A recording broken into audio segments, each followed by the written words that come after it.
तो hello everyone, कैसे हैं आप सभी लोग। आई होप आप सभी बहुत ही बढ़िया होंगे। और आज की इस वीडियो में हम बात करने वाले 7 ऐसे इंपॉर्टेंट टॉपिक्स के बारे में जिनके बारे में अक्सर बोर्ड एग्जाम में पूछे जाते हैं और जो सीबीएसई बोर्ड के लिए काफ़ी ज़्यादा फ्रीक्वेंट टॉपिक्स माना जाता है।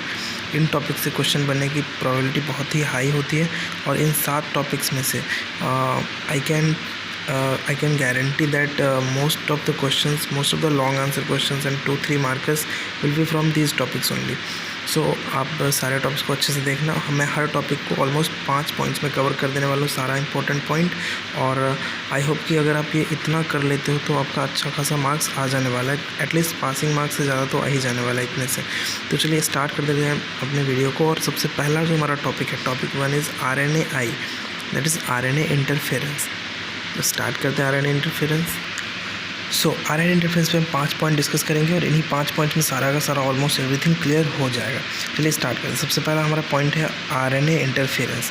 तो देखिए, सबसे पहला पॉइंट में हम ये जानेंगे कि RNA इंटरफेरेंस कैसे और इसका इंट्रोडक्शन क्या है।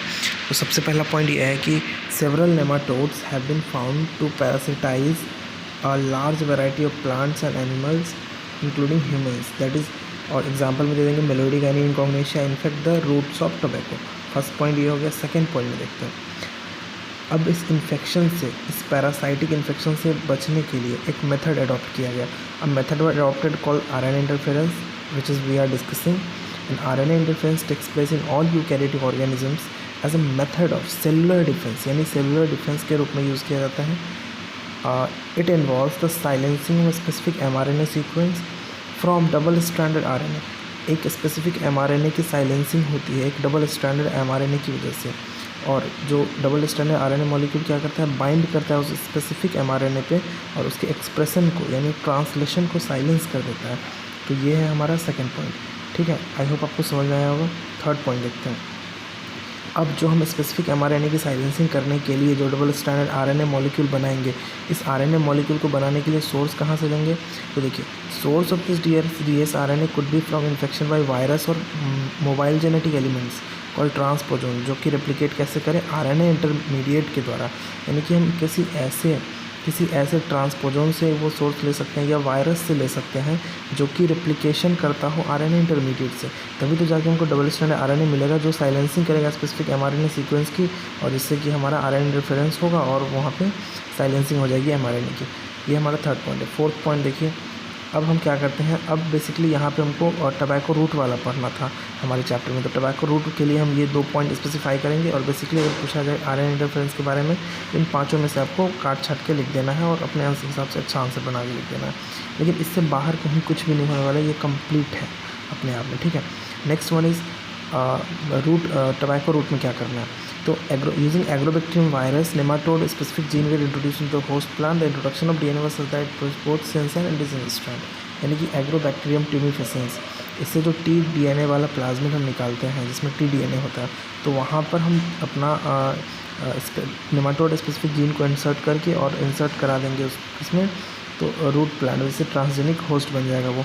और उसके अंदर क्या होगा कि अब mRNA स्पेसिफिक mRNA की साइलेंसिंग हो जाएगी RNA इंटरफेरेंस के द्वारा। और नेक्स्ट पॉइंट हमारे पास में कि जो दो स्ट्रैंड होगा वो कम्प्लीमेंट्री होना चाहिए आपस में, और ताकि एक डबल स्ट्रैंड RNA बन सके जो कि RNA इंटरफेरेंस को स्टार्ट कर दे। और इससे क्या हो कि ट्रांसजेनिक होस्ट में अगर ट्रांसजेनिक होस्ट में नेमाटोड अपना जीन इंसर्ट करता है तो वो mRNA उस पर्टिकुलर डबल स्ट्रैंड RNA की वजह से साइलेंस हो जाएगी, इफेक्ट नहीं देखने को मिलेगा, और जो नेमाटोड होगा वो मर जाएगा वहाँ पर। ठीक है, तो इस तरह से हमारा RNA इंटरफेरेंस कंप्लीट हो चुका है। आई होप आप ये समझ गए होंगे। नेक्स्ट टॉपिक की ओर चलो। ये हमारा टॉपिक 1 था। टॉपिक 2 देखते हैं क्या है। तो देखिए, टॉपिक 2 हमारे पास में in situ and ex situ conservation. हमको बता चुके हैं कि हम जो टॉपिक्स डिस्कस कर रहे हैं वो रैंडम टॉपिक्स हैं, वो ओवरऑल ऑल बायोलॉजी चैप्टर्स से हैं। और इन टॉपिक्स से पढ़ने के बाद आपका अच्छा खासा मार्क्स आने वाला है। यानी कि ये सारे के सारे बहुत ही हाईलाइटेड टॉपिक्स हैं, इनसे क्वेश्चन बहुत ज़्यादा फ्रीक्वेंसी में पूछे जाते हैं। तो हमारे पास है अब next topic in situ and ex situ conservation. इससे तो नीट में भी काफ़ी अच्छे खासे क्वेश्चंस बनते हैं। देखिए, in situ and ex situ conservation को डिस्कस करते हैं। इसमें बेसिकली डिफरेंस अगर आप जान लेते हैं तो आपसे अगर एक्स सीटू भी पूछे तो एक्स सीटू का 2 पॉइंट लिख देना है, एग्जाम्पल लिख देना है। इन सीटू पूछे, इसका 2 पॉइंट लिख देना है, डिफरेंस एग्जाम्पल लिख देना है। डिफरेंस पूछे तो भी, मतलब सारे टाइप के क्वेश्चन इतना में हो जाने वाला है। तो देखिए, इन सीटू एक्स सीटू में डिफरेंस क्या है। इन सीटू में हम क्या करते हैं, ऑन साइट कंजर्वेशन, यानी जिस जगह पे स्पीसीज सर्वाइव कर रहा है वहीं पे कंजर्व करेंगे। एक्स सिटू में उसको अपने नेचुरल हैबिटेट से निकाल के अपने कंजर्वेशन यानी कि ह्यूमन इंटरवेंशन में जहाँ पे स्पीसीज़ को हम कंजर्व कर रहे हैं वहाँ पे कंजर्वेशन करेंगे। सबसे पहला point, species are conserve in the natural habitat, species are conserve outside their natural habitat. यहाँ पे इन सिटू मतलब ऑन साइट यानी जहाँ पे है वहीं पे नेचुरल हैबिटेट में कंजर्व करेंगे, यहाँ पे आउटसाइड द इन्वायरमेंट लेके आएंगे।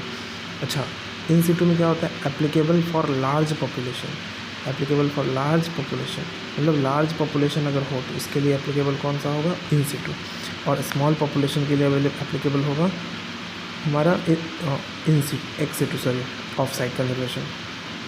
अब देखिए इन सिटू कंजर्वेशन जो है इसके लिए लार्ज एरिया चाहिए। आपको पता होगा कि लार्ज एरिया होगा तभी जाके वहाँ पे स्पीसीज सर्वाइव कर पाएंगी, और जो एक्स सिटू होगा उसके लिए ज़्यादा एरिया नहीं चाहिए, वो हम अपने अपने प्रिजर्वेंस में करते हैं तो रिक्वायर्स स्मॉल एरिया। अच्छा, अब देखिए इन सिटू तो उसके नेचुरल हैबिटेट में ही होता है तो वहाँ पे हमको ज़्यादा एक्सपेंस नहीं करना पड़ता, इसलिए ये लेस एक्सपेंसिव है, और जबकि जो हमारा एक्स सिटू है वो मोर एक्सपेंसिव है। अच्छा, और इन सिटू की बात करें तो ये ग्रेटर मोबिलिटी देता है स्पीसीज़ को, क्योंकि बेसिक सी बात है लार्जर एरिया में रह रहा है, अपने नेचुरल हैबिटेट में रह रहा है, तो वो बेसिकली ग्रेटर मोबिलिटी उसको मिलने ही वाला है। लेकिन जो एक्स सिटू होता है जो कि वो अपने नेचुरल हैबिटेट से बाहर आ जाता है, यहाँ पे मोबिलिटी उतनी ज़्यादा नहीं रहती है क्योंकि स्मॉल एरिया भी होता है। अब देखिए ये 4 एग्जांपल्स ही सबसे ज़्यादा इंपॉर्टेंट है, और मैं एक और ऐड कर दूंगा इसमें भी। सबसे पहले देखिए biosphere reserve, national park, sanctuaries और सेक्रेड ग्रुव्स। सेक्रेड ग्रुव में आप एग्जांपल ले लीजिए खासी एंड जयंतिया ऑफ मेघालय, खासी एंड जयंतिया ऑफ मेघालय, और एक और काफ़ी ज़्यादा इंपॉर्टेंट है जो कि है बायोडाइवर्सिटी हॉटस्पॉट्स। और एक चीज़ और हम आपको बता देते हैं, ये हो गया आपका 5वां नंबर, कि ये जो एग्जांपल है ना ये नीट पॉइंट ऑफ व्यू से काफ़ी ज़्यादा इंपॉर्टेंट है। नीट में तो डायरेक्ट क्वेश्चन आता है कि which of the following is not in Situ conservation, 3 इससे देगा, 1 इससे देगा, पता करना है कौन सा इन सिटू नहीं है यानी एक्स सिटू कौन है। तो इस तरह से बहुत ज़्यादा इंपॉर्टेंट ये सारे पॉइंट्स होने वाले हैं। और देखिए एक्स सिटू में zoological park, botanical garden, wild life safari park, ये 3, और उसके बाद cryo preservation, tissue culture, seed bank, aquarium, ये सारे 3-4 पॉइंट्स काफ़ी इंपॉर्टेंट है। ये तीनों तो जनरली देखने को मिलता है, और ये जो है थोड़ा साइंटिफिक बेसिस पे, थोड़ा एडवांस टेक्निक में ये सब मिलता है। तो ये आपका हो गया इन सिटू एक्स सिटू कंजर्वेशन, ये काफ़ी तगड़े तरीके से मैंने समझा दिया। आई होप आपको अच्छे से समझ में आ गया होगा। चलते हैं नेक्स्ट टॉपिक को, टॉपिक नंबर 3। तो 2 टॉपिक्स कंप्लीट करने के बाद हम अपने तीसरे टॉपिक पे आ जाते हैं, इकोलॉजिकल पिरामिड्स। देखिए इकोलॉजिकल पिरामिड वो काफ़ी ज़्यादा इंपॉर्टेंट, इसका डेफिनेशन वगैरह नहीं है, लेकिन सबसे ज़्यादा इंपॉर्टेंट बेसिकली ये है कि इसमें पूछा जाता है कि इन्वर्टेड कौन सा होगा, बायोमास वाला इन्वर्टेड क्यों होता है लेक के केस में, एनर्जी का इन्वर्टेड हो सकता है या नहीं हो सकता, क्यों नहीं हो सकता, इस सब टाइप का क्वेश्चन काफ़ी ज़्यादा होता है। लेकिन अगर इतना आप कर लेते हैं तो इसमें सारा कुछ मैंने इन्वॉल्व कर दिया है, तो सारा कुछ आपको समझ में आ जाने वाला। ठीक है, इकोलॉजिकल पिरामिड पहले डिफाइन करते हैं। देखिए इकोलॉजिकल पिरामिड तो ग्राफिकल रिप्रेजेंटेशन, ग्राफिकली रिप्रेजेंट करेंगे क्या, किस चीज़ को, of different trophic levels of A food chain in an ecosystem. Ecosystem में जो डिफरेंट ट्रॉफिक लेवल्स हैं उनको हम ग्राफिकली रिप्रेजेंट करेंगे, किस तरह से, reflecting any one of the parameter, कोई एक पैरामीटर को रिफ्लेक्ट करते हुए, जैसे कि नंबर हो सकता है, मास हो सकता है, एनर्जी हो सकता है, ये सब। ठीक है, ये हो गया इकोलॉजिकल पिरामिड का कंप्लीट डेफिनेशन। अच्छा, नेक्स्ट पॉइंट देखते हैं, पॉइंट 1 हो गया हमारा। पॉइंट 2 पिरामिड ऑफ नंबर को डिफाइन करेंगे। ये these ecological pyramid indicate the number of organism at each trophic level involve in a food chain. These pyramids may be upright, inverted और spindle shape. These can be of 3 types. देखिए grassland में हमेशा ही upright रहने वाला है, number of plant हमेशा ज़्यादा होंगी, डियर उससे कम, टाइगर उससे कम। ठीक, अब देखिए सिंगल ट्री को अगर हम ले लेते हैं, सिंगल ट्री को, तो सिंगल ट्री में क्या होता है, ट्री तो हमारे पास एक ही है लेकिन बर्ड्स इसमें काफ़ी ज़्यादा रहने वाले हैं। बर्ड्स की बॉडी में पैरासाइट देखें तो और ज़्यादा रहने वाला, तो यानी ये इन्वर्टेड हो गया। ठीक है, अब देखिए स्पिंडल शेप भी इसमें एक आता है। कैसे, ट्री एक है, इंसेक्ट्स बहुत ज़्यादा हैं, फिर इंसेक्ट को खाने वाले बर्ड्स कम हैं, इस तरह से। और ये चीज़ जो है CBSE का काफ़ी ज़्यादा फेवरेट टॉपिक है, इस चीज़ पे CBSE काफ़ी ज़्यादा फोकस करती है। चलते हैं पॉइंट नंबर 3 की ओर। Next point, pyramid of biomass. तो सिंपल पिरामिड क्या होता है, ecological pyramid, it reflect the number of trophic, it reflect the organism at each trophic level. और बायोमास है तो reflect the biomass of each trophic level organisms, biomass of every organism at each trophic level. वही है यहाँ पे, और कुछ नहीं है। फॉरेस्ट इकोसिस्टम में बायोमास कैसे होगा, तो प्लांट का बायोमास ज़्यादा, फिर हर्बीवोर का कम, फिर कार्निवोर का उससे कम, फिर टॉप कार्निवोर का उससे भी कम। लेकिन एक्वेटिक में ऐसा नहीं होता है। क्या क्यों नहीं होता एक्वेटिक में ऐसा, ये देखिए देखिए एक्वेटिक में क्या होता है कि फाइटोप्लैंक्टन जो आपको दिखाई दे रहा है, ये फाइटोप्लैंक्टन होते बहुत ज़्यादा है, लेकिन इनका मास अगर देखा जाए तो जू प्लैंक्टन से कम होता है। फाइटोप्लैंक्टन को खाया, जू प्लैंक्टन को खाया, फिर स्मॉल फिश इसको खाया, लार्ज फिश। लेकिन लार्ज फिश का मास काफ़ी ज़्यादा होता है, भले ही वो नंबर कम हो, उसका मास बहुत ही ज़्यादा होता है as compare to small fish. तो इस तरह से ये हमारे पास इन्वर्टेड पिरामिड मिल जाता है हमको। ये चीज़ CBSE बोर्ड में पूछा जाता है काफ़ी ज़्यादा, इसको आप फोकस कर लीजिएगा, अच्छे से कर लीजिएगा इसको। चलते हैं पॉइंट नंबर 4 के पिरामिड ऑफ एनर्जी। तो तीन टाइप ऑफ पिरामिड हम डिस्कस, देखिए डेफिनेशन डिस्कस कर लिए पिरामिड का, 3 टाइप ऑफ पिरामिड डिस्कस कर लिए, पिरामिड ऑफ एनर्जी देख लेते हैं। उसके बाद पॉइंट नंबर 5 जो हमारे पास होगा वो लिमिटेशन होगा, और लिमिटेशन करेंगे। इस तरह से पिरामिड से आने वाले हर टाइप की पॉसिबिलिटी खत्म हो जाएगी क्वेश्चन की, सारा टाइप का क्वेश्चन इतने में ही बन जाएगा। Pyramid of energy, pyramid of energy देखिए क्या होता है, it depicts the energy between each trophic level and hear each trophic level organisms such pyramid is always applied. देखिए पिरामिड ऑफ एनर्जी कभी भी इन्वर्टेड नहीं होने वाला। पिरामिड ऑफ नंबर इन्वर्टेड हो सकता है, पिरामिड ऑफ बायोमास इन्वर्टेड हो सकता है, लेकिन पिरामिड ऑफ एनर्जी कभी भी इन्वर्टेड नहीं होगा। CBSE बोर्ड में क्वेश्चन आता है, इसलिए फोकस करके पढ़िए। Some pyramid of energy always upright in response to the 10% law. Only 10% of the energy is from one trophic level is able to transfer to the next trophic level. एक trophic level का only 10% ही दूसरे पे जाएगा, तो inverted कैसे होगा, कभी हो ही नहीं सकता है। तो इसका तो हमेशा ये रहने वाला है। पॉइंट 5 देखिए लिमिटेशन क्या क्या है इसका। सबसे पहला चीज़ कि ecological pyramids, it does not take into account the organism of the same trophic same species but at different trophic level. एक ही स्पीसीज़ का है लेकिन अलग अलग ट्रॉपिक लेवल पर, उसको वो कंसिडर नहीं करेगा। ह्यूमन सेकंड ट्रॉपिक लेवल भी हो सकता है, थर्ड पे भी हो सकता है, लेकिन ह्यूमन ऐसा कोई कंसिडर नहीं करता इकोलॉजिकल पिरामिड। ठीक है, ये पहला लिमिटेशन है। दूसरा लिमिटेशन, ये एक सिंपल फूड चेन कंसिडर करता है भाई, जो कि जनरली एग्जिस्ट ही नहीं कर रहा होता। मतलब एक्चुअली सिंपल, वेरी सिंपल जो होता है वो पॉसिबल नहीं होता है, वो काफ़ी फूड वेव के फॉर्म में हमारे इंटरेक्शन होता है, पॉपुलेशन इंटरेक्शन। लेकिन इकोलॉजिकल पिरामिड तो फूड चेन को कंसिडर करता है, तो ये रियलिस्टिक नहीं हुआ। फिर थर्ड नंबर ये है कि सेप्रोट्रॉप्स को कोई जगह ही नहीं दिया जाता। ये 3 हमारे काफ़ी इंपॉर्टेंट लिमिटेशन है, इनको आप याद रखिएगा। ठीक है, चलते हैं नेक्स्ट टॉपिक की ओर। 3 टॉपिक्स को काफ़ी बढ़िया तरीके से समझ लेने के बाद अब हम आ चुके हैं अपने 4th टॉपिक पे, जो कि हमारा है लैक ऑपेरॉन। आइए देखते हैं लैक ऑपेरॉन क्या होता है, कैसे काम करता है और क्या क्या इसके इंपॉर्टेंट फीचर्स हैं। सबसे पहला पॉइंट लैक ऑपेरॉन पे, सबसे पहला point, a पॉलीसिस्टोनिक structural gene is regulated by common promoter and regulator gene. Such arrangement is very common in bacteria and it is called operon. तो देखिए एक पॉलीसिस्टोनिक स्ट्रक्चरल जीन होगा जो कि रेगुलेट होगा एक कॉमन रेगुलेटरी जीन से, और ये कॉमन रेगुलेटरी जीन और पॉलीसिस्टोनिक जीन ये पूरा मिला के ही लैक ऑपेरॉन बनाता है। ये जनरली बैक्टीरिया में देखने को मिलता है और ये जनरली ऑपेरॉन कहलाता है।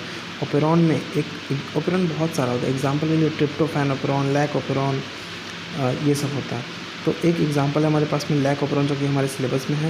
इसके लिए कुछ नहीं, बस एक चीज़ आपको याद रखना है, पिपोजिया आपको याद रखना है। इससे मैं आपको पूरा का पूरा चीज़ एक्सप्लेन कर दूँगा कैसे क्या क्या होता है। तो पिपोजिया आपको याद रखना है, सिर्फ पिपोजिया। ठीक है, अब देखिए पिपोजिया, नेक्स्ट चलते हैं। Lac operon consist of 1 regulatory gene, I gene. Regulatory gene मतलब क्या, जो रेगुलेट करते हैं। देखिए रेगुलेट यहाँ पे कौन करेगा, यही होता है रेगुलेटरी जीन। तो lac operon consist of regulatory gene, I gene, जो कि रेगुलेटरी होता है, जो कि रिप्रेसर प्रोटीन बनाता है। Gene I does not refer to inducer, rather it refers to the from word inhibitor. यहाँ पे आई जो है ये इंड्यूसर नहीं है, ध्यान देना, इंड्यूसर नहीं है। पिपोजिया में ये जो पिपोजिया है, पिपोजिया इसमें आई जो है ये इंड्यूसर नहीं, ये इनहिबिटर है। एंड 3 स्ट्रक्चरल जीन ZY है। देखिए हम बताए थे क्या कि ये एक स्ट्रक्चरल जीन होता है जो कि रेगुलेट होता है रेगुलेटरी जीन से। स्ट्रक्चरल जीन ZY है जो रेगुलेट हो रहा है रेगुलेटरी जीन आई से। आई क्या है, इनहिबिटर है, इनहिबिटर की तरह वो काम करता है, इंड्यूसर नहीं होता है। अब देखिए यहाँ पे क्या होता है कि I gene codes for I gene codes for repressor of lac operon. Lac operon का जो रिप्रेसर होगा ये कौन कोड करेगा, आई जीन। और देखिए जेड जीन क्या करेगा कोड, बीटा गैलेक्टोसाइडेज। वाई क्या करेगा, परमिएज। और बीटा गैलेक्टोसाइडेज का काम क्या होगा, hydrolysis of lactose to give glucose and galactose. Permease क्या करेगा, परमिएबिलिटी बढ़ाएगा सेल की, किसके लिए, बीटा गैलेक्टोसाइडेज के लिए, बीटा गैलेक्टोसाइड्स के लिए, साइडेज के लिए नहीं। ए जीन क्या करेगा, ट्रांस एसिटाइलेज को कोड करेगा। तो ये जो चीज़ है ये काफ़ी ज़्यादा इंपॉर्टेंट है, ये बहुत ज़्यादा इंपॉर्टेंट है। मैंने एक लाइन में लिखा है लेकिन ये बहुत ज़्यादा मार्क्स कैरी कर सकता है आपके सिलेबस के अकॉर्डिंग, बहुत ही ज़्यादा। और देखिए थर्ड नंबर पॉइंट हमारे पास में है कि here all the 3 gene products are needed for the metabolism of lactose. यहाँ पे जो 3 जीन प्रोडक्ट है ZYA, इन तीनों जीन का प्रोडक्ट जो है गैलेक्टोसाइडेज, परमीएज और ट्रांसएसिटाइलेज, इन तीनों का जरूरत पड़ता है लैक्टोज के कंप्लीट मेटाबॉलिज्म के लिए, और इसीलिए इन तीनों को एक साथ फंक्शन करना पड़ता है, और ये तीनों एक ही जीन से ट्रांसक्राइब होती हैं, इसीलिए इनको हम पॉलीसिस्टोनिक जीन भी बोल देते हैं। अब देखिए डायग्राम जो कि काफ़ी ज़्यादा इंपॉर्टेंट है, वो हम डायग्राम बनाते हैं। क्या याद करवाए थे हम पहले आपको? पिपोजिया। तो एब्सेंस ऑफ इंड्यूसर, जब इंड्यूसर नहीं है तो क्या होता है? देखिए ये पिपोजिया हम बनाए PIPOZY, ये बना लेना है सिंपली, और सबको एक एक टुकड़े में दे देना है। अब देखिए ये स्ट्रक्चरल जीन हो जाएगा, स्ट्रक्चरल जीन, ये रेगुलेटरी जीन हो जाएगा, ये प्रमोटर हो जाएगा किसका? स्ट्रक्चरल जीन का। ये प्रमोटर हो जाएगा किसका? रेगुलेटरी जीन का। ये ओरिजिन ऑफ रेप्लिकेशन हो जाएगा, ठीक है, ऑपरेटर रीजन इसी को बोलते हैं। अब देखिए आई हम क्या बताए थे? इनहिबिटर होता है, इंड्यूसर नहीं होता। इंड्यूसर कुछ और है, वो अभी बताएंगे।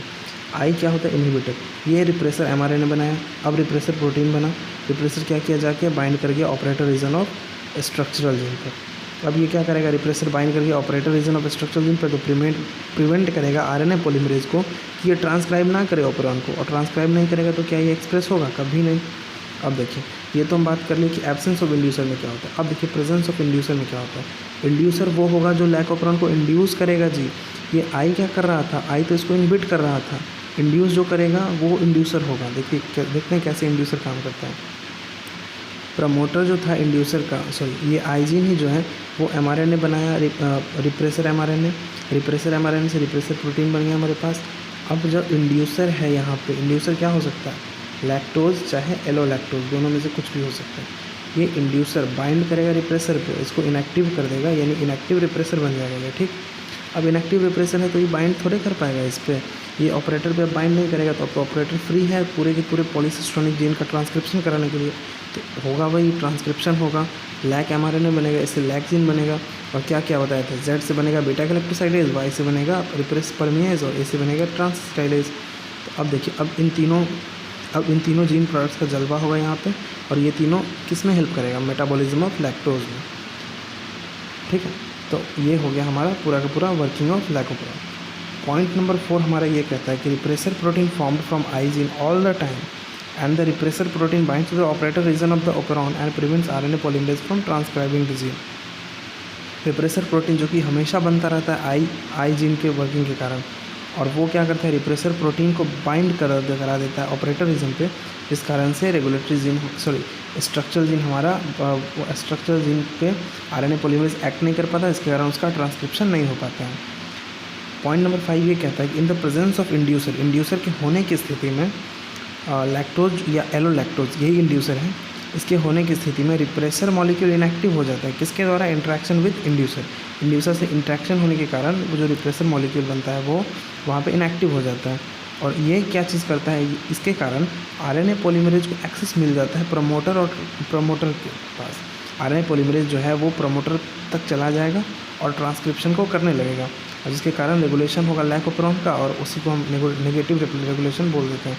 नेगेटिव रेगुलेशन कहने का तात्पर्य ये है कि हमेशा ये इनएक्टिव रहेगा, ये हमेशा इनएक्टिव रहता है, लेकिन जब भी इसको इंड्यूसर मिलता है तो ये इसको एक्टिव करता है, ठीक है, एक्टिव करता है। यानी हमेशा ये इनएक्टिव रहेगा, और एक्टिव कब होगा? जब इंड्यूसर मिलेगा। वहीं अगर कोई ऐसा ऑपरॉन हो जो कि हमेशा एक्टिव रहे और इंड्यूसर मिलते ही वो इनएक्टिव हो जाएगा, इनहिबिटर बोले उसको, तो वो हो जाएगा पॉजिटिव रेगुलेशन। लैक ऑपरॉन का भी पॉजिटिव रेगुलेशन होता है, लेकिन वो हमारे सिलेबस से बाहर है। अब आपको एक चीज़ कन्फ्यूजन ज़रूर हुआ होगा, और होना भी चाहिए, कि भैया यहाँ पे अगर आप बोल रहे हैं कि यहाँ पे अगर मतलब एब्सेंस है, कंप्लीट एब्सेंस है अगर लैक्टोज का, तो यहाँ पे लैक्टोज आया कहाँ से अंदर? लैक्टोज आया कहाँ से? आप तो बोल रहे थे कि यहाँ पे परमिएबिलिटी है ही नहीं, परमिएबिलिटी तो ये बढ़ाता है परमिएज एंजाइम। तो जब यहाँ पे इंड्यूसर था ही नहीं, जब यहाँ पे परमिएबिलिटी थी ही नहीं, तो कहाँ से वो लैक्टोज आ रहा था? तो एक्चुअली होता ये है कि हमेशा कुछ ना कुछ परमिएबिलिटी होती है, जिस कारण लैक्टोज वहाँ पे प्रेजेंट रहता है, और इसी कारण से लैक्टोज हमेशा रहता है, जिस कारण से कभी भी अगर लैक्टोज उस इनहिबिटर पे बाइंड कर जाए तो वो उसको इनएक्टिव करके और कंप्लीट लैक ऑपरॉन की वर्किंग को कंप्लीट करा देगा, ठीक है। तो ये लैक ऑपरॉन अच्छे से मैंने डिस्कस कर दिया है, आपको समझ में आ गया होगा, आप अच्छे से इसको कर लेना। और ये 5 पॉइंट्स काफ़ी ज़्यादा इंपॉर्टेंट है, और कहीं ना कहीं पक्का है कि एग्ज़ाम में क्वेश्चन इससे ज़रूर बनेंगे, चाहे वो किसी भी पॉइंट से हो, किसी बिट से हो, लेकिन क्वेश्चन तो आना ही आना है, ठीक है। चलते हैं अपन नेक्स्ट टॉपिक जो कि हमारा है लिंकेज एंड रिकॉम्बिनेशन। तो आई होप आप समझ गए होंगे, इसको अच्छे से देख लीजिए। So moving forward to our next topic, that is linkage and recombination. This is our 5th number topic and now let's begin. देखिए, लिंकेज एंड रिकॉम्बिनेशन को हम स्टार्ट करते हैं। सबसे पहला पॉइंट है हमारा कि लिंकेज शब्द का तात्पर्य यही है कि physical association between genes on same chromosome पर जीन्स का फिजिकल एसोसिएशन, यानी वो आपस में फिजिकली किस तरह जॉइंड है। ये अगर मेरा क्रोमोजोम है तो एक यहाँ तो एक कहाँ यहाँ, इनके बीच का फिजिकल एसोसिएशन पे बात करता है लिंकेज। तो distance between gene directly proportional to crossing over. जितना ज़्यादा डिस्टेंस होगा, उतना ज़्यादा क्रॉसिंग ओवर होगा, और उतना कम होगा लिंकेज का स्ट्रेंथ। यानी जीन्स का जितना ज़्यादा डिस्टेंस होगा उतना कम लिंकेज होगा। जीन के बीच में दूरी अगर बहुत ज़्यादा है तो लिंकेज काफ़ी कम होगा। जीन के बीच में दूरी बहुत कम है तो लिंकेज बहुत ही ज़्यादा होगा। अब देखिए, लिंकेज 3 टाइप का, अनलिंक्ड यानी कम्प्लीटली अनलिंक्ड यानी लिंकेज 0, कंप्लीट लिंकेज यानी लिंकेज 100%, और लूजली लिंक जो इंटरमीडिएट होता है यही यहाँ पे लफड़ा पैदा करता है। अनलिंक्ड अगर रहेगा तो डिफरेंट क्रोमोजोम पे, मतलब लिंकेज का कोई चर्चा ही नहीं है यहाँ पे। तो जो गैमीट बनने वाला है वो सिंपल वही शो करने वाला है, 9:3:3:1 का रेशियो, और 4 टाइप ऑफ गैमीट्स बनने वाले हैं। कब? डाईहाइब्रिड क्रॉस की स्थिति में 2 टाइप ऑफ गैमेट बनेंगे। अगर कंप्लीट लिंकेज हो रहा है तो, यानी कि कहने का सेंस कि कोई भी गैमेट अलग से रिकॉम्बिनेशन वगैरह हो नहीं रहा है, दोनों 100, मतलब कहने का सेंस कि डाईहाइब्रिड होते हुए भी ये मोनोहाइब्रिड की तरह वर्क कर रहा है। साफ शब्दों में कंप्लीट लिंकेज का मतलब डाईहाइब्रिड होते हुए भी ये मोनोहाइब्रिड की तरह वर्क कर रहा है, तभी तो 2 टाइप के गैमेट ही बन रहे हैं डाईहाइब्रिड में भी। और लूजली लिंक की बात करें तो पेरेंटल और नॉन पेरेंटल यानी रिकॉम्बिनेंट्स दोनों बनने वाले हैं यहाँ पर। चलिए स्टार्ट करते हैं अपना सेकेंड पॉइंट। देखिए, लिंकेज का खेल कहाँ से शुरू होता है? मॉर्गन के टाइम से। मॉर्गन क्या देखा? Morgan saw that when the 2 genes in a dihybrid cross were situated on same chromosome, the proportion of parental gene combination was much higher than recombinant ones. He also found that when the genes were tightly linked, they showed very little recombination. And when they were loosely linked, they showed higher frequency of recombination. Morgan क्या देखते हैं? TH Morgan क्या देखते हैं कि जब 2 jeans dihybrid cross को जब वो कंसिडर करते हैं, 2 जीन्स अगर सेम क्रोमोसोम पे लोकेटेड हैं तो सेम क्रोमोसोम पे लोकेटेड होने की वजह से पेरेंटल कॉम्बिनेशन ज़्यादा देखने को मिलता है एज़ कम्पेयर टू रिकॉम्बिनेंट्स। लेकिन जब मेंडल जी एक्सपेरिमेंट किए थे तो उनमें क्या दिखा था? इंडिपेंडेंट असॉर्टमेंट, वहाँ पे ऐसा कुछ नहीं दिखा था। लेकिन जब टीएच मॉर्गन एक्सपेरिमेंट किए तो क्या दिखा इनको कि अगर सेम क्रोमोसोम पे जीन्स लोकेटेड है तो वो पेरेंटल कॉम्बिनेशन ज़्यादा दिखाता है एज़ कम्पेयर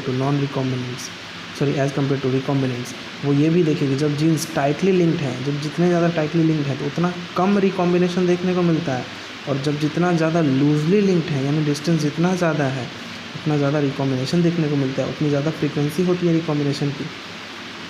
फॉर एग्जांपल देखिए, जब वाइट और येलो को लिंक कराया गया वाइट एंड मिनिएचर से, तो टाइटली लिंक्ड जो जीन्स थी वो 1.3% रिकॉम्बिनेशन दिखाई, और लूजली लिंक 37.2% रिकॉम्बिनेशन। आपको इस पूरे लफड़े से कुछ लेना देना है नहीं, बस यहाँ पे ये चीज़ देखना है कि tightly linked genes show very little frequency of recombination and loosely linked genes show very higher frequency of recombination.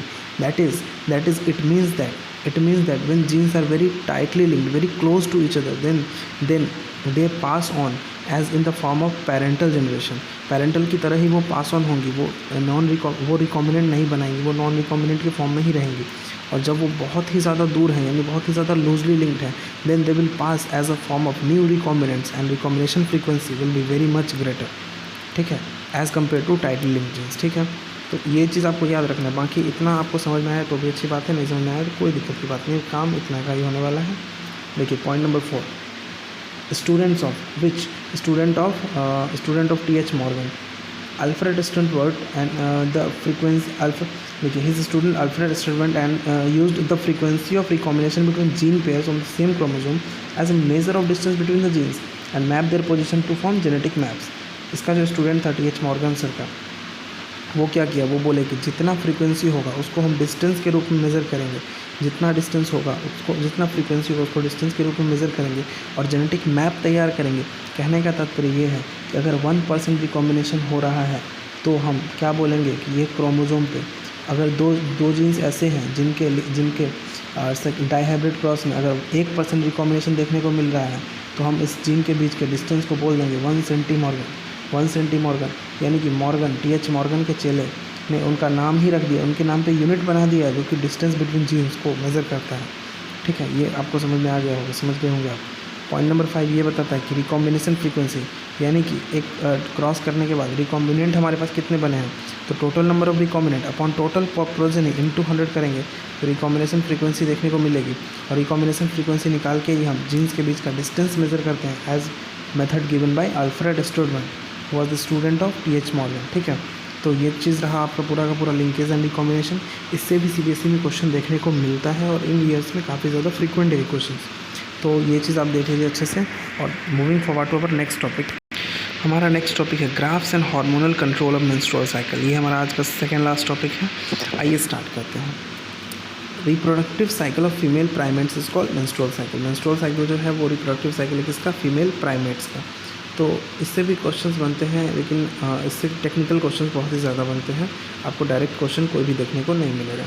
तो point number 1, menstrual cycle is the beginning of the cycle and last for 3 to 5 days। Menstrual cycle 4 phases में हम discuss करने वाले हैं। Menstrual phase, follicular phase या इसी को proliferative phase भी बोलते हैं। उसके बाद है हमारे पास ल्यूटियल फेज़ और then next is secretory phase. तो चलिए सबसे पहला menstrual phase is the beginning of the cycle and lasts for 3 to 5 days. Menstrual blood, that is breaking of endometrial wall and blood vessels and lack of menstruation can be indicative of pregnancy। यानी menstrual phase जो है सबसे पहला phase है menstrual cycle का, जो कि 3 से 5 दिनों तक रहता है। इसमें मेंस्ट्रुअल ब्लड रिलीज आउट होता है और इसमें मेंस्ट्रुअल वॉल की एंडोमेट्रियल वॉल की ब्रेकिंग होती है और इस कारण ब्लड वेसल्स वगैरह टूट के निकल जाते हैं और lack of menstruation indicative of pregnancy हो सकता है। ये हो गया पहला पॉइंट जो कि पूरे के पूरे मेंस्ट्रुअल फेज़ को डिस्कस करता है। पॉइंट नंबर 2 है हमारा followed by follicular phase. Menstrual phase के बाद आता है follicular phase. The primary follicle ovary grow to form mature Graafian follicle simultaneously and the endometrium regenerate. इसमें क्या होता है, फॉलिकुलर फेज़, नाम से ही लग रहा है फॉलिकुलर फेज़ यानी फॉलिकल्स का ग्रोथ होना। तो प्राइमरी फॉलिकल ग्रो होकर हमारा बन जाएगा ग्राफिन फॉलिकल। कैसे होता है, प्राइमरी से secondary to tertiary, tertiary to Graafian follicle और साइमल्टेनियसली एंडोमेट्रियम रीजनरेट भी करता रहता है। फॉलिकल बन रहा है तो भाई एंडोमेट्रियम को भी रीजनरेट करना पड़ेगा ना, ताकि वो उसका थिकनेस बढ़ सके और हार्मोनल लेवल बढ़े। इस कारण से ओव्यूलेशन के टाइम पे क्या होगी, हार्मोन्स का ग्रोथ लेवल काफ़ी ज़्यादा हाई हो। सेक्रेशन ऑफ गोनाडोट्रोपिन, एफएसएच और एलएच इंक्रीज हो जाता है। यानी कि फॉलिकुलर फेज़ है तो फॉलिकुलर फेज़ में एफएसएच यानी फॉलिकुलर स्टिमुलेटिंग हार्मोन तो बढ़ेगा ही, एलएच भी बढ़ेगा। ये दोनों पिट्यूटरी हार्मोन्स हैं, ठीक है, इनका लेवल बढ़ जाता है। अब देखिए पॉइंट 3 ये है हमारे पास कि both FSH and LH attain peak during LH surge. Ovulation जो होता है, ओव्यूलेशन के टाइम पे एलएच और एफएसएच का काफ़ी ज़्यादा पीक होता है, उस टाइम काफ़ी ज़्यादा हाई लेवल होता है इन हार्मोन्स का और इसको हम ओव्यूलेशन बोलते हैं उस टाइम पे जब सेकेंडरी ओसाइट का रिलीज़ होता है ग्राफिन फॉलिकल्स। अब हमारे पास next one luteal phase. Graafian follicles remaining parts is converted to luteal corpus luteum. नाम से ही लग रहा है ल्यूटियल फेज, ओव्यूलेशन के बाद आता है ल्यूटियल फेज। और देखिए ये अगर ग्राफिन फॉलिकल है मेरे पास, ये रप्चर हुआ, ग्राफिन फॉलिकल से सेकेंडरी ओसाइट निकल जाएगा बाहर, ये जो रिमेनिंग पार्ट बचा ये किस में कन्वर्ट हो जाएगा, कॉर्पस ल्यूटियम में। कॉर्पस ल्यूटियम क्या काम करता है, प्रेगनेंसी हार्मोन यानी प्रोजेस्टेरॉन एक का लार्ज अमाउंट सिक्रीट करता है जो कि मेंटेन रखता है एंडोमेट्रियम को। यानी कहने का सेंस कि कॉर्पस ल्यूटियम तब तक रिलीज़ करता रहेगा प्रेगनेंसी हार्मोन जब तक एलएच इसको कमांड ना देता रहेगा कि कॉर्पस ल्यूटियम इसी से तो बना है।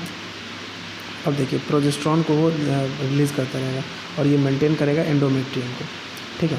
अब देखिए पॉइंट नंबर 5 हमारे पास कि प्रेगनेंसी अगर नहीं होती है तब तो ये क्या होता है कि एंडोमेट्रियम वॉल रप्चर होकर निकल जाता है, बाहर आ जाता है ब्लड के रूप में, वो डिस्चार्ज हो जाता है। अगर प्रेगनेंसी एस्टैब्लिश हो जाती है तो all the menstrual event will stop, menstrual cycle will stop and no menstruation will occur from that point and corpus luteum will not degenerate, it will continue to secrete progesterone or pregnancy hormone. If no fertilization, corpus luteum will degenerate and this causes rupture of endometrium lining and makes new cycle। देखिए अगर corpus luteum अगर degenerate हो गया तो pregnancy hormone तो कम हो जाएगा और आपको पता है कि प्रेगनेंसी हार्मोन यानी प्रोजेस्टेरॉन का लेवल अगर कम हुआ तो जो एंडोमेट्रियम की लाइनिंग होगी वो क्या हो जाएगी, रप्चर। तो यानी मेंस्ट्रुअल फेज़ वापस से आ जाएगा और फर्दर ये साइकिल पूरा का पूरा रिपीट होने लगेगा। यही हमारा मेंस्ट्रुअल साइकिल। तो आई होप आप ये समझ गए होंगे अच्छे से मेंस्ट्रुअल साइकिल, उनके सारे फेजेस को समझ गए होंगे क्या क्या होता है और सारे पॉइंट्स को आपने अच्छे से लर्न कर लिया होगा। क्या क्या देखिए हम लोग, मेंस्ट्रुअल फेज़ सबसे पहला, फिर होता है हमारे पास में क्या, फॉलिकुलर फेज जिसमें फॉलिकल्स का ग्रोथ होता है, फिर ओव्यूलेटरी फेज, और last one is luteal phase जिसमें कॉर्पस ल्यूटियम बनता है और प्रोजेस्टेरोन सेक्रेट करता है and so on, everything I have discussed. चलिए नेक्स्ट टॉपिक की ओर चलते हैं जो कि हमारा है next one, fertilization and implantation. काफ़ी ज़्यादा इंपॉर्टेंट पॉइंट है और टॉपिक है, और इसमें हम 5 पॉइंट डिस्कस करेंगे और आई कैन गारंटी दैट इसमें से क्वेश्चंस तो आना ही आना है, कम से कम 2 से 3 नंबर के क्वेश्चंस इससे आने ही आने हैं। आई एम सॉरी टू से कि डायरेक्टली आपको ये नहीं बोला जाएगा कि what happens at the point of copulation, that like that no question will be asked. Technically questions पूछे जाएंगे जिसका आंसर इन सारे में से ही देना है आपको, जो कि अगर आपको अच्छे से पता है, आप अगर वर्ड्स को हिट कर पाते हो NCERT के वर्ड्स को और क्वेश्चंस को टैकल कर पाते हो, तो आपको पता चलेगा कि आंसर इसमें से ही बनना है। तो आइए स्टार्ट करते हैं अपना टॉपिक, फर्टिलाइजेशन एंड इम्प्लांटेशन। देखिए सबसे पहले क्या होता है, during copulation sperm is release to vagina and motile sperm swim rapidly and reach to the ampullar region where the ovum reaches and fertilization takes place. Process of fusion of sperm with ovum is called fertilization. Copulation के time पे क्या होता है, sperm release होता है, semen release होता है from penis to vagina, ठीक है। अब जो ये सीमन है वो रैपिडली स्विम करता है, कहाँ पहुँचता है, एम्पुलरी रीजन पे, according to new NCERT। Old NCERT के अकॉर्डिंग एम्पुलरी स्थमस जंक्शन पे पहुँचता था। तो एम्पुलरी स्थमस जंक्शन पे क्या होता है कि simultaneous reaching of sperm and ovum will confirm the process of fertilization. वहाँ पे फर्टिलाइजेशन हो जाएगी और स्पर्म और ओवम की फ्यूजन को फर्टिलाइजेशन बोलते हैं। ये इतना तक हो गया। पॉइंट नंबर 2 देखिए, फर्टिलाइजेशन के टाइम पे क्या होता है कि sperm comes in contact with the zona pellucida layer of the ovum and leaves membrane that blocks the entry of additional sperm and this confirm that only one sperm can fertilise the ovum. Entry of sperm, secretion of acrosome will help the entry of sperm through the zona pellucida and cytoplasm and so on so on. Zona pellucida is and plasma membrane, वही entry of sperm मिलता है। देखिए क्या होता है यहाँ second point में, fertilisation के टाइम पे एक स्पर्म जो है, एक स्पर्म ये हम बनाते हैं यहाँ पर, एक स्पर्म है ये, ठीक है। ये आता है जोना पेलिसेटा लेयर के कॉन्टैक्ट। अब ये मान लीजिए ओवम है तो 3 लेयर कैसे कैसे होगा, कोरोना, जोना, पेरीविटलाइन। तो कोरोना रेडिएटा को चीरता हुआ ये जोना पेलिसेटा लेयर के कांटेक्ट में आएगा और ये स्पर्म इन जोना पेलिसेटा लेयर के मेम्ब्रेन में कुछ ऐसे चेंजेस को इंड्यूस करेगा जिस कारण ये जोना पेलिसेटा जो एसेलुलर लेयर है ये अब किसी भी एडिशनल स्पर्म की एंट्री को प्रिवेंट करेगा, ठीक है। तो ये चीज़ क्या इंश्योर करता है, ये चीज़ ये इंश्योर करता है, ये कॉर्टिकल और जोना रिएक्शंस ये इंश्योर करते हैं कि only one sperm can fertilise the ovum, only one sperm can enter into the ovum. तो ये चीज़ यहाँ पे लिखी गई है कि ये जो स्पर्म है अब इसके एक्रोसोम का सेक्रेशन जो होगा इस रिएक्शन की वजह से ये डिसॉल्व कर पाएगा एग मेम्ब्रेन्स को और अपनी एंट्री को ये सुनिश्चित कर पाएगा और ये एंटर कर जाएगा साइटोप्लाज्म ऑफ द एग में। और इसके एंटर करते ही जो सेकेंडरी उस साइट है उसकी सेकेंड मियोसिस कंप्लीट हो जाएगी और ये कंप्लीट ओवम बन जाएगा टेक्निकली। पॉइंट नंबर 3 हमारे पास में है कि एंट्री ऑफ स्पर्म के साथ ही कंप्लीशन ऑफ मियोटिक डिवीज़न होता है सेकेंडरी साइड का और टेक्निकली वो अब ओवम बन जाता है, ठीक है। Now the nucleus of the sperm and ovum fuse to form zygote and as it move through the isthmus and toward the uterus it undergo cleavage for cell divide but don't grow. देखिए क्या होता है, अब जब जैसे ही fusion हो चुका है यानी कि फर्टिलाइजेशन हो गया है, तो जैसे जैसे ये न्यूक्लियस जो है स्पर्म और ओवम का फ्यूज़ करके जाइगोट बना चुका है, अब ये जैसे जैसे स्थमस की ओर होके मूव करेगा, जैसे जैसे ये यूट्रस की ओर होके मूव करेगा, ये डिवीज़न करता जाएगा। इस डिवीज़न को हम क्लीवेज बोलेंगे। यानी अगर एक सेल है मेरे पास तो वो टूटेगा 2 में, 2 से 4, 4 से 8, ये सेल डिवीज़न होता जाएगा लेकिन सेल में ग्रोथ नहीं होगा। सेल का शेप उतना बड़ा ही रहेगा, वो सिर्फ साइज छोटा होता जाएगा सेल का और वो नंबर बढ़ता चला जाएगा। ये होता है क्लीवेज डिवीज़न, ये हमारे यहाँ पे देखने को मिलता है। नेक्स्ट है point number 4, zygote form 2, 4, 8, 16 cell called blastomere. 2, 8 to 16 cell stage is called morula. The morula converted to blastocyst and blastomeria of the blastocyst arranged into trophoblast and inner cell mass. तो zygote क्या बनाता है, 2, 4 zygote 2 से 4, 4 से 8, 8 से 16 cell structure, इसको blastocyst बोलते हैं, ब्लास्टोमियर बोलते हैं। और 8 to 16 सेल स्टेज जो होता है वो मोरुला होता है। सेल्स को हम ब्लास्टोमियर बोलते हैं और जो स्ट्रक्चर जो 16 सेल के बाद बनता है वो जो होता है वो मोरुला डिवाइड करते करते ब्लास्टोसिस्ट बनाता है। अब ब्लास्टोसिस्ट का जो ब्लास्टोमियर है यानी ब्लास्टोसिस्ट का जो सेल है ब्लास्टोमियर सेल, वो अरेंज हो जाता है ट्रोफोब्लास्ट और इनर सेल मास के फॉर्म में, ठीक है। ये कुछ इस तरह का दिखाई पड़ेगा आपको, यहाँ पे इनर सेल मास है, ये ट्रोफोब्लास्ट है, ये इनर सेल मास है, ठीक। अब देखिए पॉइंट नंबर 5, ट्रोपोब्लास्ट जो होता है बाहर वाला लेयर, ये अटैच होगा यूट्रस के साथ में, it get attach to the endometrium lining of the uterus and in the cell mass get differentiated embryo. मतलब बाहर वाला जो ट्रोपोब्लास्ट है वो अटैच होगा एंडोमेट्रियम के साथ और अंदर वाला एज डिफरेंशिएट होगा एम्ब्रियो की तरह। The uterine cell divide rapidly and cover the blastocyst. The blastocyst become embedded in the endometrium. This is called implantation and lead to pregnancy. यानी कि यूट्राइन सेल जैसे ही वो इम्प्लांटेशन हो जाएगा, जैसे ही इम्प्लांटेशन होगा वो यूट्राइन सेल कम्प्लीटली डिवाइड कर देगा तो उसको पूरी तरह से इनक्लोज कर लेंगे, इसको इम्प्लांटेशन बोलते हैं और इसी से प्रेगनेंसी इस्टेब्लिश होती है। आई होप आपको ये सारा कुछ समझ में आ गया होगा। ये सारी चीज़ मैंने काफ़ी ज़्यादा सिंप्लीफाई कर दिया है, आप इस चीज़ को समझ लेना अच्छे से। और ये टेक्निकल क्वेश्चन से पूछे जाएंगे जो कि बनाने में काफ़ी ज़्यादा आसानी होगी अगर आप इन सारे टॉपिक को अच्छे से पढ़े हुए रहेंगे तो। ओके, आई होप आपको सब कुछ समझ में आ गया है। आप इस सारे के नोट्स बना लीजिए और इन 7 टॉपिक्स से आई कैन चैलेंज अच्छे खासे क्वेश्चन पूछे जाने वाले हैं इस बार, और आई होप आप बहुत ही अच्छा करोगे एग्ज़ाम में। Thank you very much and please like share and subscribe the channel and hit the like button.